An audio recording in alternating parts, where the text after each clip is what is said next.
You want to see a magic trick?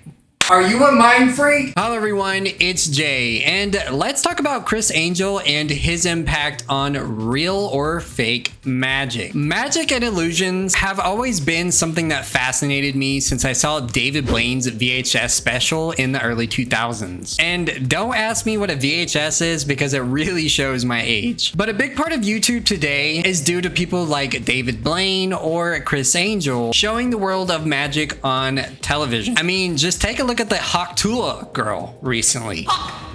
Is that any different than Criss Angel performing card tricks on the streets? Now, this video isn't really about the history of Criss Angel or his childhood for that matter. It is more so to do with the critics that claimed that a lot of his tricks were fake. I mean, is he really a fake or is he shedding some light on magic and illusions? If you happen to like my content or anything that I put out, make sure to like, share, and subscribe. Leave a comment down below on what you think, and let's get into the video. Criss Angel is known to be a famous magician and illusionist around the world. In the 2000s, he hit major worldwide success with his series show known as Mind Freak. But it wasn't just a series that brought him fame. Criss Angel was always known to be a performer and entertainer throughout his career. And taking a look back at his previous work, he started a few rock and industrial bands. The most notable one was Angel Dust, which is actually pretty funny because it's a reference to Blow. And I also have to admit that there are a few bops with this group. But with this talent in music in the late 80s and all of the 90s, he would eventually pursue his actual interest in magic. You could say that Criss already had a foot in the door due to his musical career, and it would go on to fund these magic tricks that he really wanted to pursue. While Criss continued to work on his career in entertainment and magic in the late 90s, David Blaine would come into the picture with the smash hit Street Magic, which would in return influence Criss Angel even further. The David Blaine special wasn't just influencing Criss, it was influencing magic all around the world. I have to note that Criss was already doing performances around this time, and he was also in the media quite often due to these performances. David Blaine's VHS special really accelerated the movement on magic. And another reference to mention is that throughout the media, Criss and David were known to not really get along. Criss himself has even brought this up in Steve-O's podcast, Wild Ride. Like, oh, I can't do a picture with just you and me alone. And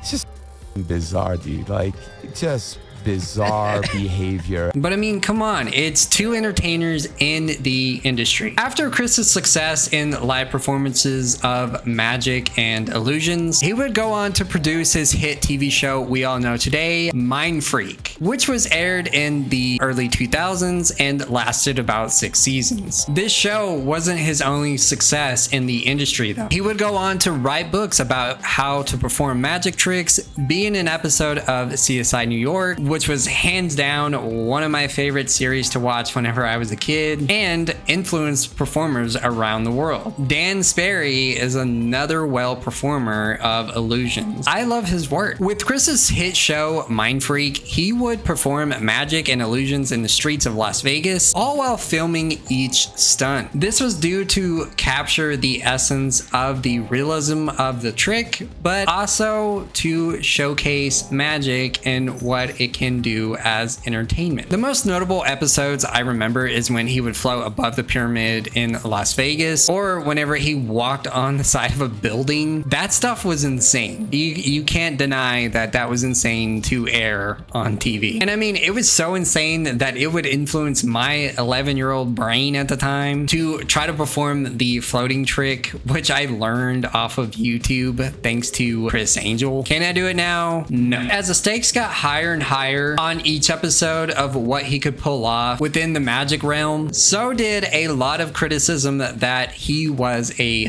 fake. Around this time, I was invested on how to perform magic, and I would scroll the internet on Criss Angel in particular, mainly because I wanted his success. I do believe that his website had an area where you could upload your magic tricks, but I think I might be confusing that with Tosh.0 because Tosh.0 did offer that as well. But going going back to the criticism, back in the late 2000s, there were numerous forums disproving Criss, and he even has a video out there of the levitating trick and illusion proving it to be a falsehood or simply just a trick. Now, I do think the skepticism comes from his statements on his TV show claiming this was all real time and it wasn't fake. Reading these forums of Criss being more of an illusionist back then really deterred me away from doing magic. I mean, even to this day on Reddit, people have disproven him with claims that the show was heavily edited, some of the stunts were performed with mirrors, or even the most mentioned critique that while he was performing magic tricks on the streets, some of the people were actually paid actors. Looking back at the episodes now, it is noticeable that these stunts and tricks were done to just simply entertain people. And even looking on YouTube to this day, people have criticized him for being a fake. However, not everything is negative about Criss Angel. Did he really fake these stunts, or was it all part of the act? While doing research for the majority of my videos, there's always two sides to every story. While some people make claims that he is a fake and a phony, others who have seen him live and in person in Vegas have said it was the best performance they had ever seen. You can read a lot of this through the Reddit forums on Criss Angel. And I mean, just hear me out. He wouldn't have live performances if he was a truly fake illusionist. I do think that where everything falls apart with Criss is the career path that he chose. Magic throughout history has been solely performed for entertainment. The statements that David Blaine